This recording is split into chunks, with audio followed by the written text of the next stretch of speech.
ഇവിടെ സന്നിഹിതരായിരിക്കുന്ന അപ്പോസ്തല വൃന്ദം, പ്രവാചക വൃന്ദം, ഉപദേഷ്ടാക്കന്മാർ, സുവിശേഷകന്മാർ, ദൈവസഭയുടെ തൂണുകളായി എണ്ണപ്പെടുന്ന കർത്തൃദാസന്മാർ, സഹോദരന്മാർ, മാതാപിതാക്കൾ, സഹോദരി സഹോദരങ്ങൾ, കുഞ്ഞുങ്ങൾ, എൻ്റെ കൂട്ടുശുശ്രൂഷകന്മാർ, എല്ലാവർക്കും യേശു ക്രിസ്തുവിൻ്റെ നിസ്തുല്യ നാമത്തിൽ വിനീതമായ വന്ദനം അറിയിക്കുന്നു.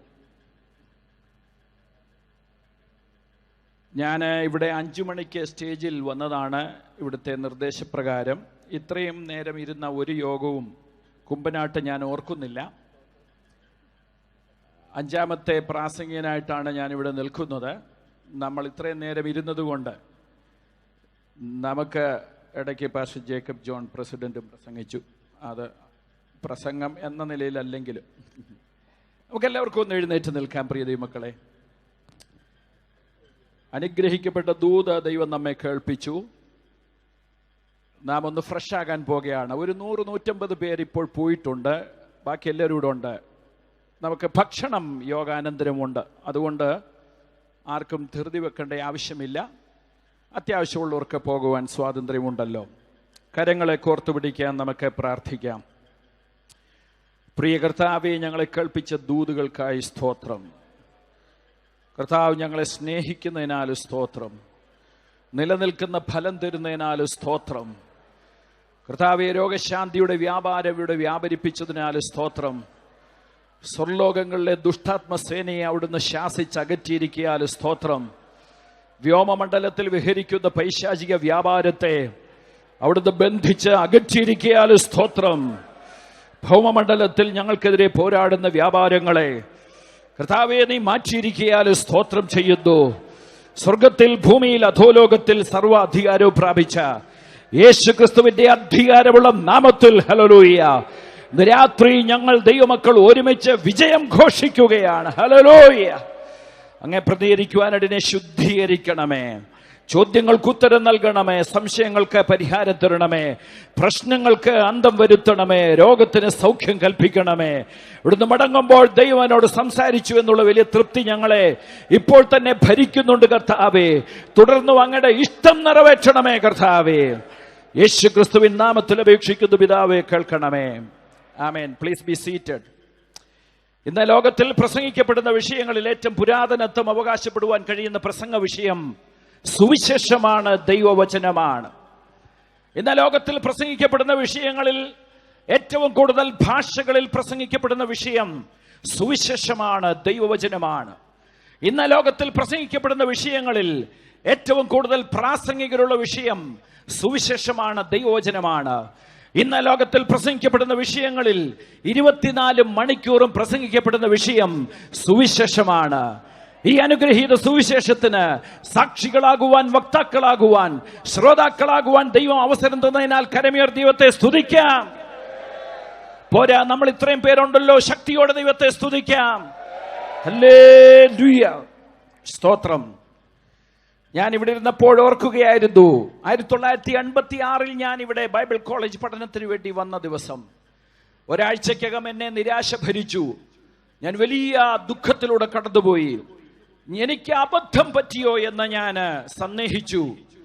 ഇവിടെ ആവശ്യത്തിന് വെളിച്ചം വൈകുന്നേരങ്ങളിൽ ഇല്ലായിരുന്നു. 1-2 ബൾബുകൾ മാത്രമേ ഉള്ളൂ. അന്ന് ഇപ്പോഴുള്ള സ്റ്റേജോ അതിനു മുമ്പുള്ള സ്റ്റേജോ അതിനു മുമ്പുള്ള സ്റ്റേജോ അല്ല, ഒരു ചെറിയ സ്റ്റേജാണ് ഇവിടെ ഉള്ളത്. രാത്രി 12 മണി കഴിഞ്ഞ് എൻ്റെ മാനസിക സംഘർഷത്തിന്റെ തീവ്രതയിൽ ഞാൻ ഈ സ്റ്റേജിൽ വന്നിരുന്ന് കരഞ്ഞു. പ്രാർത്ഥിക്കുവാൻ കഴിയുന്നില്ല, പ്രാർത്ഥിക്കുവാൻ വാക്കുകൾ വരുന്നില്ല. എൻ്റെ പ്രശ്നം മുഴുവനും എനിക്ക് അബദ്ധം പിണഞ്ഞോ, ഞാൻ ഈ വേലയ്ക്ക് തിരച്ചത് എൻ്റെ ജീവിതത്തിൽ ഒരു അബദ്ധമായിരുന്നോ എന്നുള്ള ചിന്തയാണ് എന്നെ ഭരിച്ചത്. വിദേശത്തു നിന്ന് ജോലി രാജിവെച്ചാണ് 24ാമത്തെ വയസ്സിൽ ഞാൻ ഇവിടെ വന്നത്.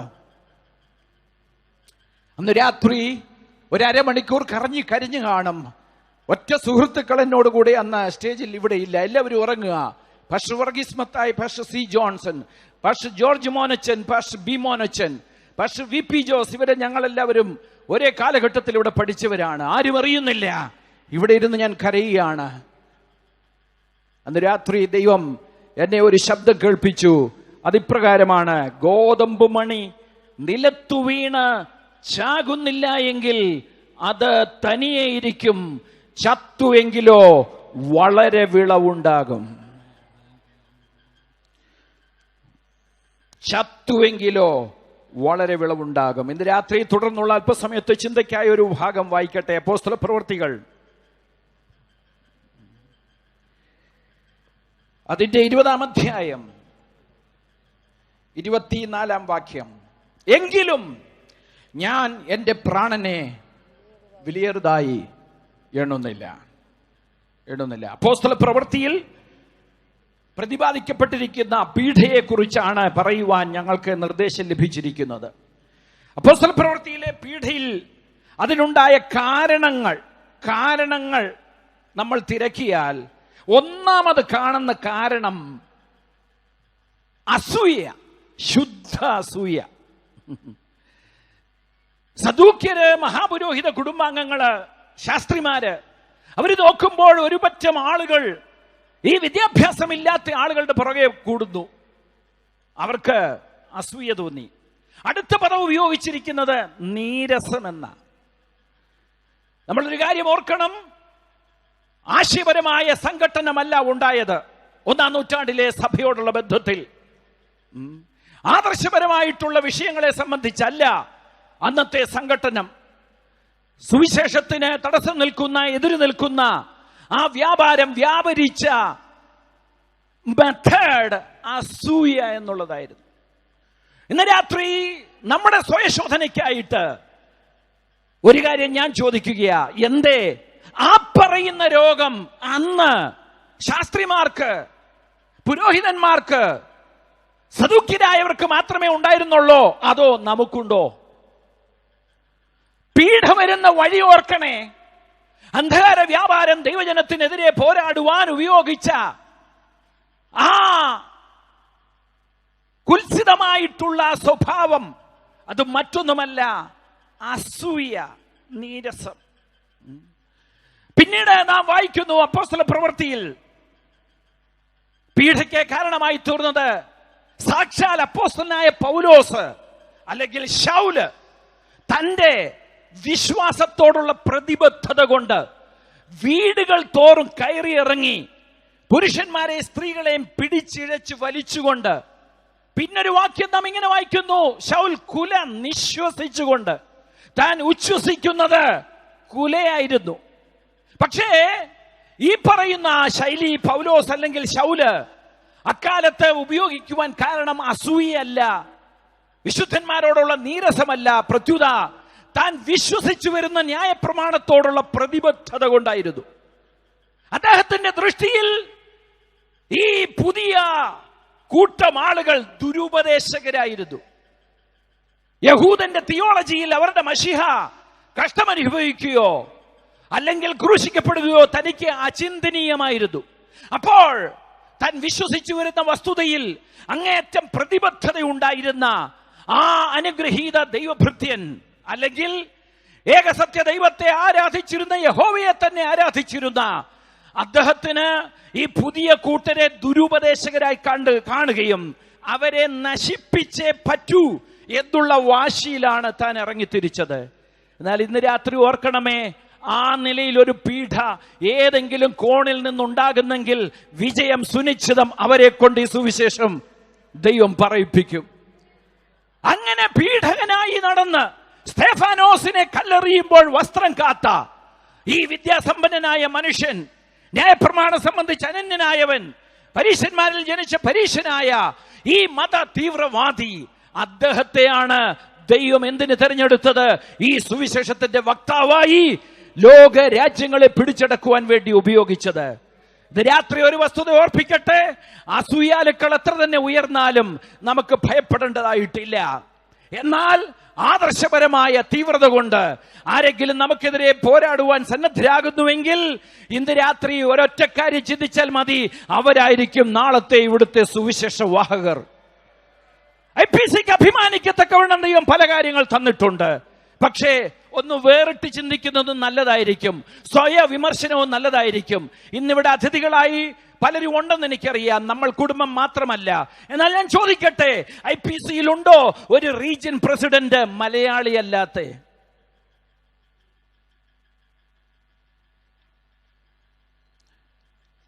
പ്രിയ ദൈവമക്കളെ, ഉണ്ടായിരിക്കാം, ആന്ധ്രയിൽ നിന്നുണ്ടായിരിക്കാം, ഏതെങ്കിലും ഒരു റീജിയനോടുള്ള ബന്ധത്തിൽ നമ്മൾ മലയാളികൾ എന്ന് പറയുന്നവർക്ക് അതിന്റെ നേതൃത്വത്തിൽ വരുവാൻ ദൈവം അവസരം തന്നു. നല്ല കാര്യം, അതിലൊരു ദോഷവുമില്ല. എന്നാൽ നമ്മുടെ ചിന്ത അല്പം കൂടെ വികസിക്കണം. വിശാലമായി നീങ്ങുവാൻ നാം തയ്യാറാകണം. സുവിശേഷ നിമിത്തം പീഡിപ്പിക്കുവാൻ തയ്യാറായി വരുന്നവരെ ഈ സുവിശേഷത്തിന്റെ വക്താക്കളായി ദൈവം ഉയർത്തത്തക്കവണ്ണം നമ്മൾ പ്രാർത്ഥിക്കുകയും പ്രവർത്തിക്കുകയും വേണം. അപ്പോസ്തലനായ പൗലോസിനെ ദൈവം ഇപ്രകാരം ഉപയോഗിക്കുമ്പോൾ തന്റെ ബോധ്യങ്ങൾ നിമിത്തമാണ് താന് സുവിശേഷത്തിന് വിരോധമായും സുവിശേഷത്തിന് അനുകൂലമായും പ്രവർത്തിക്കുവാനിടയായി തീർന്നത്. പിന്നീട് സുവിശേഷത്തിന് എതിരെ അല്ലെങ്കിൽ സുവിശേഷകർക്കെതിരെ പീഡ അഴിച്ചുവിട്ട ഒരാളാണ് ഹെരോദാവ്. അദ്ദേഹം ജനപ്രീതിക്കായി, താത്വികമായ എതിർപ്പല്ല, ആദർശപരമായ എതിർപ്പല്ല, ഉപദേശപരമായ എതിർപ്പല്ല, ജനപ്രീതിക്കായി തന്റെ വൈകൃതവും വൈകല്യവും മറച്ചു വെക്കാനായിട്ടായിരുന്നു. പിന്നെ ഫിലിപ്പിയിലുണ്ടായ പീഡ മറ്റൊന്നിനും വേണ്ടിയായിരുന്നില്ല, തങ്ങളുടെ ലാഭം പോയി പോകുന്നു എന്നുള്ളത് നിമിത്തമായിരുന്നു. ബിസിനസിനെ ബാധിക്കുന്നു എന്നുള്ളത് കൊണ്ടായിരുന്നു. വരുമാനം നഷ്ടപ്പെടും എന്നുള്ളത് കൊണ്ടായിരുന്നു. പോരാ, വേറെ പീഡനവും നാം വായിക്കുന്നുണ്ട്. എഫെസോസിൽ അതെന്താണ്? വരുമാനം നഷ്ടപ്പെടുമെന്നും അവരുടെ ജാതീയ സങ്കല്പങ്ങളിലെ ദേവീ ദേവതകളുടെ പ്രാമാണികത്വം നഷ്ടപ്പെടുമെന്നും കരുതിയാണ് അവർ പീഡ അഴിച്ചുവിടുവാനിടയായി തീർന്നത്. ആസിയയിൽ നിന്ന് വന്ന യഹൂദന്മാര് അപ്പോസ്തലനായ പൗലോസിനെ ഒടുവിലായി പീഡിപ്പിക്കുവാൻ തക്കവണ്ണം കാരണമായി തീരുമ്പോൾ അവരെ ഭരിച്ചിരുന്നത് തെറ്റിദ്ധാരണ. പൗലോസിന്റെ കൂടെ ഒരു വിജാതീയൻ ഉണ്ടായിരുന്നു, ദേവാലയത്തെ അവൻ അശുദ്ധമാക്കി എന്ന കാരണം പറഞ്ഞാണ് ഈ പൗലോസിനെതിരെ പീഡകർ പുറപ്പെട്ടത്.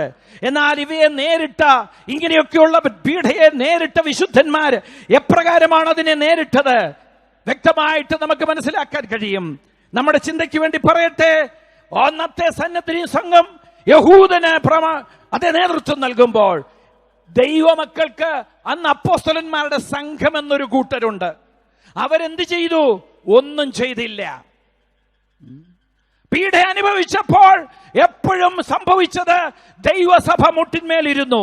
അവർ പ്രാർത്ഥിച്ചു, അവർ നിരന്തരമായി പ്രാർത്ഥിച്ചു, 24 മണിക്കൂറും പ്രാർത്ഥിച്ചു, ശ്രദ്ധയോടെ പ്രാർത്ഥിച്ചു. അങ്ങനെയാണ് പീഡയെ അവർ നേരിട്ടത്.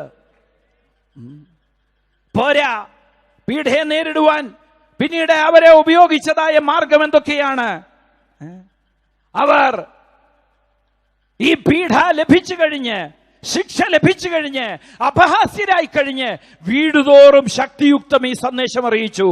ദേവാലയത്തിൽ ഈ ശക്തി, ഈ വചനം അവർ ശക്തിയുക്തം അറിയിച്ചു. ദിനം പ്രതി ദേവാലയത്തിലും വീടുതോറും വിടാതെ ഉപദേശിക്കുകയും യേശുവിനെ ക്രിസ്തു എന്ന് സുവിശേഷിക്കുകയും ചെയ്തുകൊണ്ടിരുന്നു.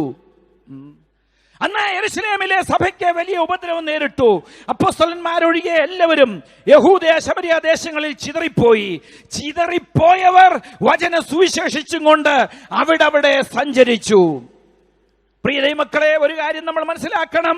അപ്പോസ്തലനായ പൗലോസ് ഒരിക്കലും പകരം ചെയ്യുവാൻ വേണ്ടി നീങ്ങിയില്ല. തനിക്ക് പീഡ വരാൻ പോകുന്നുവെന്ന് ദൂത് താൻ കേട്ടപ്പോൾ തന്നോട് സിമ്പതിയുള്ളവരുണ്ടായിരുന്നു. അവരെന്തു പറഞ്ഞു?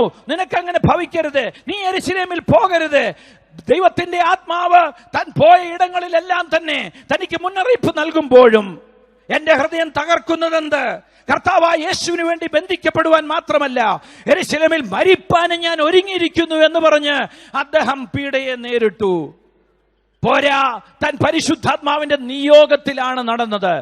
ഓരോ സന്ദർഭങ്ങളിലും പരിശുദ്ധാത്മാവ് തന്നോട് എന്ത് പറയുന്നു എന്ന് കേൾക്കുവാൻ തനിക്കൊരു കാതുണ്ടായിരുന്നു, മടക്കുവാൻ ഒരു മുട്ടുണ്ടായിരുന്നു, അടയ്ക്കുവാൻ ഒരു കണ്ണുണ്ടായിരുന്നു, കൂപ്പുവാൻ ഒരു കൈ ഉണ്ടായിരുന്നു.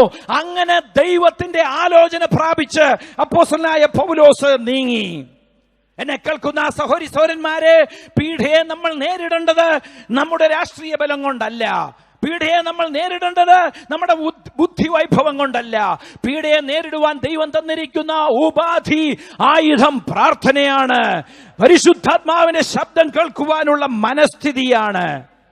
എങ്കിലും ഒരു വശം മറക്കാതെ നമ്മൾ ചിന്തിക്കേണ്ടതായിട്ടുണ്ട്. അപ്പോസ്തലനായ പൗലോസ് കൈസരെ അഭയം ചൊല്ലിയതായി നാം വായിക്കുന്നു. എന്തുകൊണ്ടാണ് അപ്പോസ്തലനായ പൗലോസ് കൈസരെ അഭയം ചൊല്ലി? എന്തേ? രാഷ്ട്രീയ നേതൃത്വത്തെ നമുക്ക് അഭയം ചൊല്ലാൻ പാടുണ്ടോ? എന്തുകൊണ്ട് അവരെ അഭയം ചൊല്ലാം, അല്ലെങ്കിൽ എന്തുകൊണ്ട് അഭയം ചൊല്ലിക്കൂടാ? നീതിന്യായ വ്യവസ്ഥിതിയെ നമ്മൾ ആശ്രയിക്കാമോ? എന്നാൽ പൗലോസ് എന്തുകൊണ്ട് അപ്രകാരം ആശ്രയിച്ചു എന്നുള്ളതിന് തെളിവ് വേദപുസ്തകം നൽകുന്നുണ്ട്. അപ്പോസ്തലനായ പൗലോസിനോട് ദൈവം പറഞ്ഞു, നീ ധൈര്യമായിരിക്കുക, നീ എന്നെക്കുറിച്ച് യെരൂശലേമിൽ സാക്ഷിച്ചതുപോലെ റോമിലും സാക്ഷീകരിക്കേണ്ടതാകുന്നു. ദൈവത്തിങ്കൽ നിന്ന് ദൂത് പ്രാപിച്ച് റോമിൽ താൻ പോകേണ്ടി വരുമെന്നും റോമിൽ പോകുവാനുള്ള സാധ്യത കൈസരെ അഭയം ചൊല്ലുന്നതിനാലാണെന്നും തിരിച്ചറിഞ്ഞ വിവേചനാത്മാവുണ്ടായിരുന്ന അപ്പോസ്തലനായ പൗലോസ് അക്കാലത്തെ പാക്സ് റോമന, റോമൻ സമാധാനത്തിന് ഉപാധിയാകുന്നതായിട്ടുള്ള ആ നീതിന്യായ വ്യവസ്ഥിതിയെ അവലംബിക്കുന്നതിന് സന്നദ്ധനാകുകയായിരുന്നു. എങ്കിലും നമുക്കറിയാം, അതേ റോമൻ ഭരണകൂടമാണ് അപ്പോസ്തലനായ പൗലോസിനെ ഒടുവിലായി ഗളച്ഛേദം ചെയ്തത്. ഇന്ന് രാത്രി ഒരു വസ്തുത ഓർപ്പിക്കട്ടെ, ദൈവഹിതപ്രകാരം തന്നെ നമ്മൾ നീങ്ങിയാലും, ദൈവത്തിന്റെ ആലോചന പ്രകാരം തന്നെ നീങ്ങിയാലും പീഡ അതുകൊണ്ട് ഒഴിയണമെന്നില്ല. എത്ര വിവേചന വരത്തോടുകൂടി നമ്മൾ നീങ്ങിയാലും പീഡ ഒഴിയണമെന്നില്ല. സ്തെഫാനോസിനെ കല്ലെറിഞ്ഞു കൊന്നുവെങ്കിൽ, യാക്കോബിനെ വാളുകൊണ്ട് കൊന്നെങ്കിൽ, പത്രോസിനെ കൊല്ലുവാൻ വേണ്ടി കാരാഗ്രഹത്തിൽ അടച്ചുവെങ്കിൽ, അവിടെയൊക്കെയും ദൈവത്തിനൊരു ഹിതമുണ്ടായിരുന്നു. ദൈവം നമ്മളെ കരം പിടിച്ചു നടത്തുന്നു എന്നുള്ളൊരു ബോധ്യം നമ്മെ എക്കാലത്തും ഭരിക്കണം. പ്രിയ ദൈവമക്കളെ, പീഡ ഒരു കാലത്തും നമ്മെ നശിപ്പിക്കാനുള്ളതല്ല. ഇവിടെ കർത്താവിന്റെ ദാസന്മാര് പറഞ്ഞതെല്ലാം തന്നെ അത് തന്നെയാണല്ലോ. പകരം അത് നമ്മെ വളർത്തുവാനുള്ള വളമാണ്. ഹല്ലേലൂയ. പീഡ അനുഭവിച്ചവരുടെ ധൈര്യം, അവരുടെ ബോധ്യം, അവരുടെ സമർപ്പണം, ഇവയായിരുന്നു പീഡയെ അതിജീവിച്ച ഘടകം. ഒറീസയിലോ ജാർഖണ്ഡിലോ അല്ലെങ്കിൽ ഉത്തർപ്രദേശിലോ ഇതര വടക്കേന്ത്യൻ സംസ്ഥാനങ്ങളിലോ നമ്മുടെ കൂട്ടു ശുശ്രൂഷന്മാർ അധ്വാനിക്കുമ്പോൾ ഇന്ന് രാത്രി അവരോടായി എനിക്ക് പറയുവാനുള്ളത്, സഹായം വരുന്ന പർവ്വതത്തിലേക്ക് നമുക്ക് നോക്കാം. ഹല്ലേലൂയ. മാനുഷിക സഹായങ്ങൾ ലഭ്യമാകാൻ സാധ്യതയുള്ളപ്പോൾ ദൈവാലോചന പ്രകാരം അതിൽ ആശ്രയിക്കുന്നതിൽ തെറ്റില്ല. പക്ഷേ ആത്യന്തികമായി നടക്കാൻ പോകുന്ന ദൈവഹിതം മാത്രമായിരിക്കും.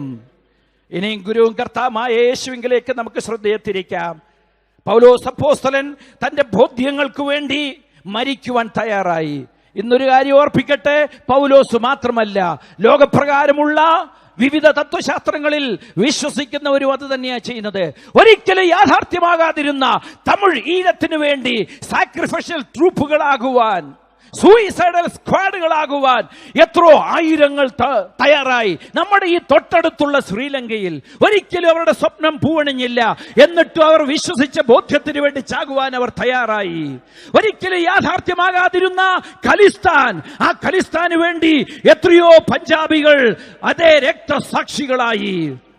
എന്നെ അസ്തമിച്ചു പോയ ആ കമ്മ്യൂണിസ്റ്റ് ഭരണകൂടത്തിന് കാരണമായി തീർന്ന ഘടകം നമുക്കറിയാമല്ലോ.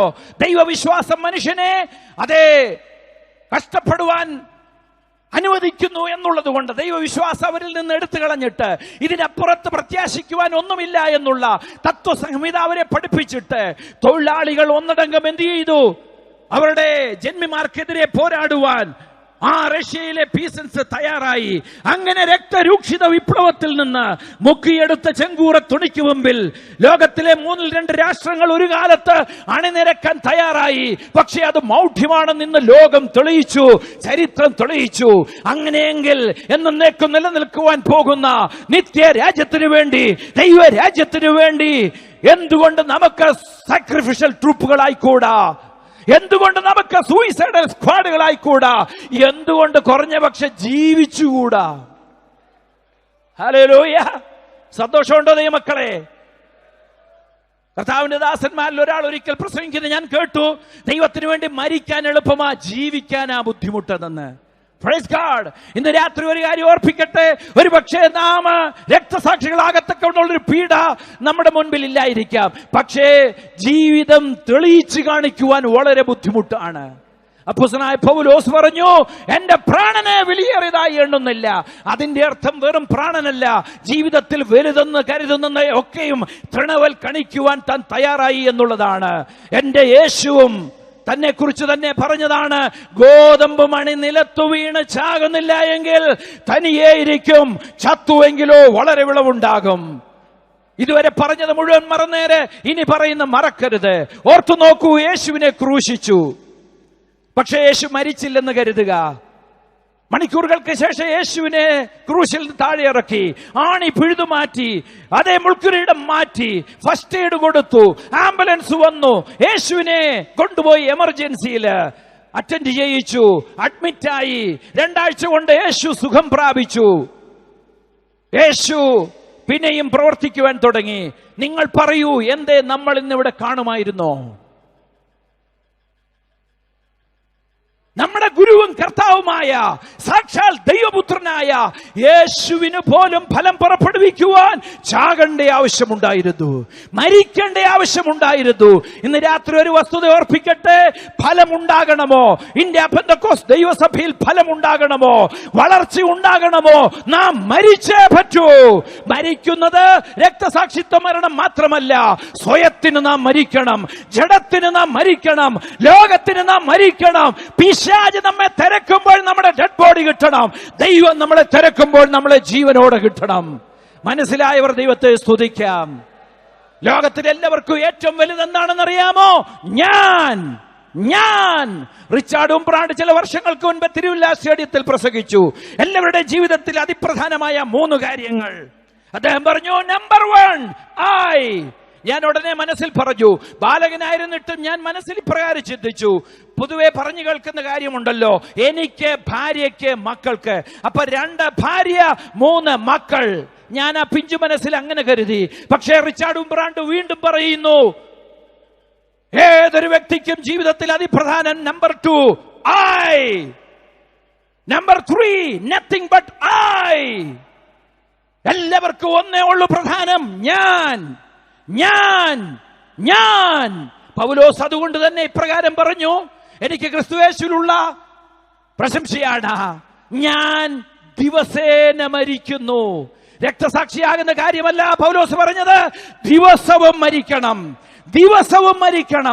മറ്റാരെങ്കിലും പീഡിപ്പിച്ചിട്ട് നാം ചാകുകയല്ല, പകരം അവനവൻ തന്നെ മരിക്കുവാൻ തക്കവണ്ണം. മറ്റുള്ളവരോട് പ്രസംഗിച്ച ശേഷം ഞാൻ തന്നെ കൊള്ളരുതാത്തവനായി തീരാതിരിക്കേണ്ടതിന് എന്റെ ശരീരത്തെ ദണ്ഡിപ്പിച്ച് അടിമയാക്കുന്നു.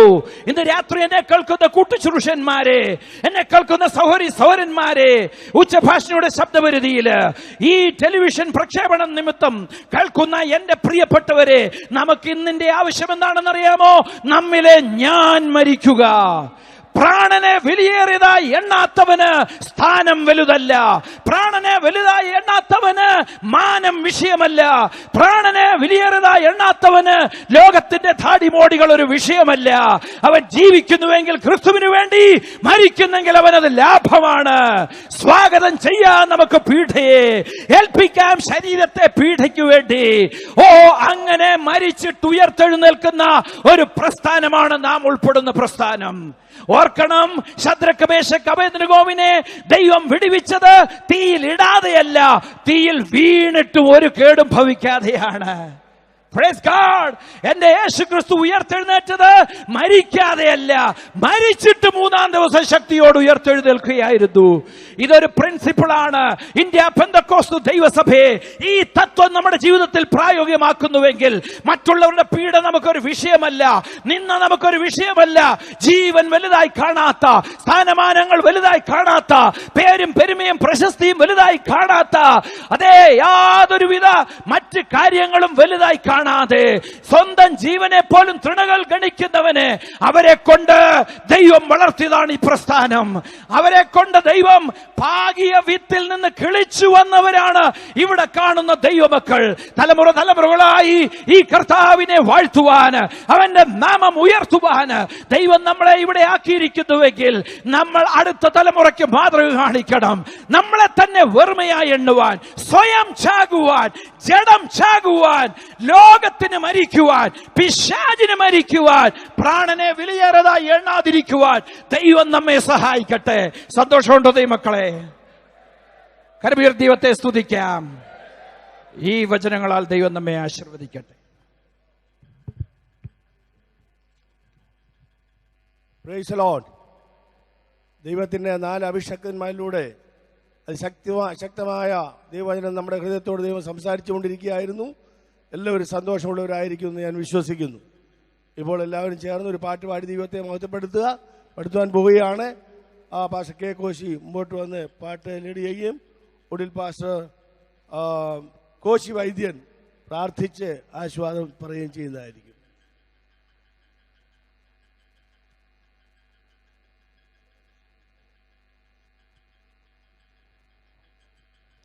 എല്ലാവരും ചേർന്ന് പാട്ട് പാടാം.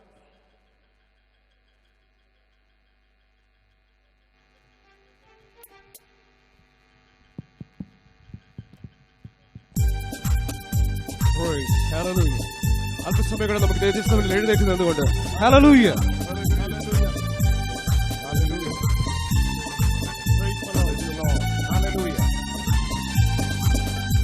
എല്ലാവരും എഴുന്നേറ്റ് പാട്ട് പാടിക്കാം. എല്ലാവരും എഴുന്നേറ്റ്. Praise the lord.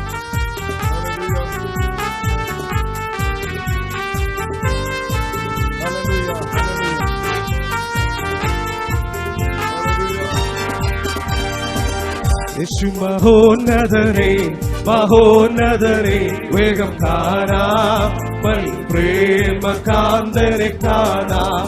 യേശു മഹോന്നതരേ മഹോന്നതരേ വേഗം കാണാം പ്രേമ കാന്തരെ കാണാം. സുന്ദര രൂപനെ ഞാൻ ഈ വേഗമതിൽ വേഗം കാണാം പ്രേമ കാന്തരെ കാണാം. സുന്ദര രൂപനെ ഞാൻ ഈ വേഗമതിൽ വേഗം കാണാം പ്രേമ കാന്തരെ കാണാം. കഷ്ടതയേറെ സഹിച്ചവരും കല്ലേറടിയിടിക്കൊണ്ടു മരിച്ചവരന്ന് മശിഹായോടു വാഴുമനാട്ട്. കഷ്ടതയേറെ സഹിച്ചവരും കല്ലേറടിയിടിക്കൊണ്ടു മരിച്ചവരന്ന് മശിഹായോടു വാഴുമനാട്ട്. യേശു മഹോന്നതരേ മഹോന്നതരേ വേഗം കാണാം പ്രേമ കാന്തരെ കാണാം. യേശു മഹോന്നതരേ മഹോന്നതരേ വേഗം കാണാം പ്രേമ കാന്തരെ കാണാം. ഉന്മണിമാലയവൻ എനിക്കു തരും ശുഭ്രവസ്ത്രം കാതലെന്നെ ധരിപ്പിക്കുമെന്ന് ഉന്മണിമാലയവൻ എനിക്കു തരും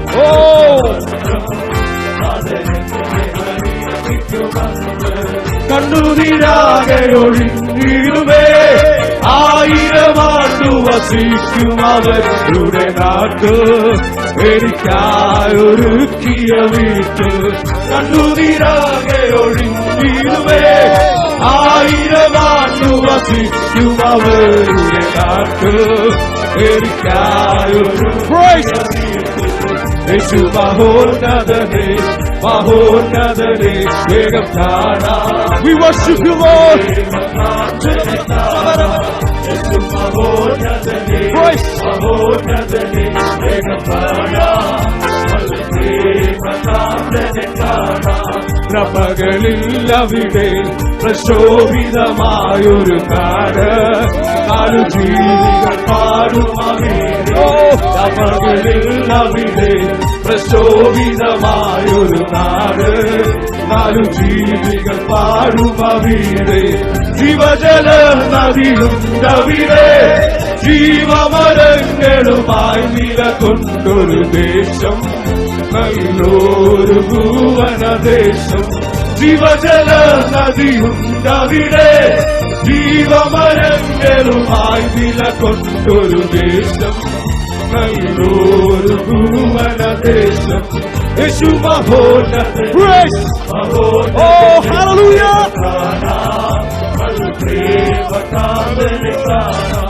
യേശു മഹോന്നതരേ മഹോന്നതരേ വേഗം പൊന്മണി മാലയവൻ എനിക്കു തരും ശുഭ്രവസ്ത്രം അതെന്നെ ധരിപ്പിക്കുമണി മാലയവൻ എനിക്കു തരും ശുഭ്രവസ്ത്രം കണ്ണുനീരാകെ ഒഴിഞ്ഞിരുവേ 1000 ആയിരമാണ്ടു വസിക്കും അവരുടെ നാട്ട് എനിക്കാരൊരുക്കിയ വീട്ട് കണ്ണുനീരാകെ ഒഴുകിടുവേ ആയിരമാണ്ടു വസിക്കും അവരുടെ നാട്ട് എനിക്കാരൊരുക്കിയ വീട്ട് കണ്ണുനീരാകെ ഒഴുകിടുവേ ആയിരമാണ്ടു വസിക്കും അവരുടെ നാട്ട് എനിക്കാരൊരുക്കിയ വീട്ട് കണ്ണുനീരാകെ ഒഴുകിടുവേ ആയിരമാണ്ടു വസിക്കും അവരുടെ നാട്ട് എനിക്കാരൊരുക്കിയ വീട്ട് കണ്ണുനീരാകെ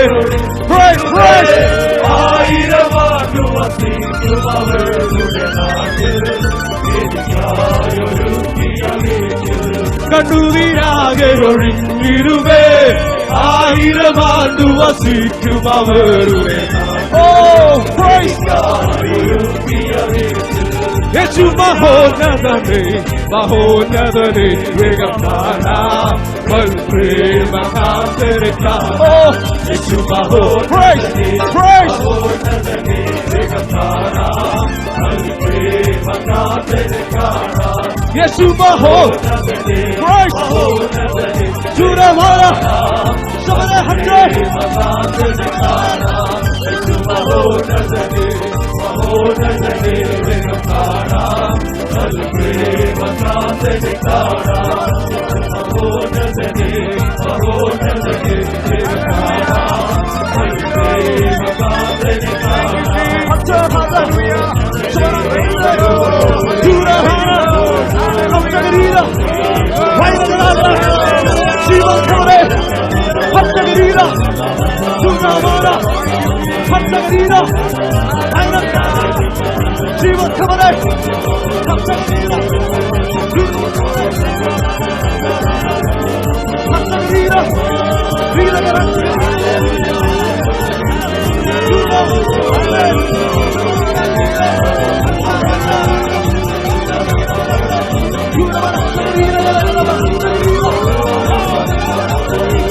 Christ, Christ, Christ!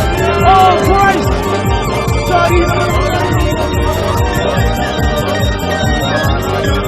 Christ, Christ, Christ, Christ! Oh, hallelujah! Hallelujah! Hallelujah! Give Christ to Jesus! Hallelujah! Hallelujah! സന്തോഷയുടെ കരങ്ങളെ ഓർത്ത് ദൈവത്തെ സ്തുതിച്ചാൽ Hallelujah!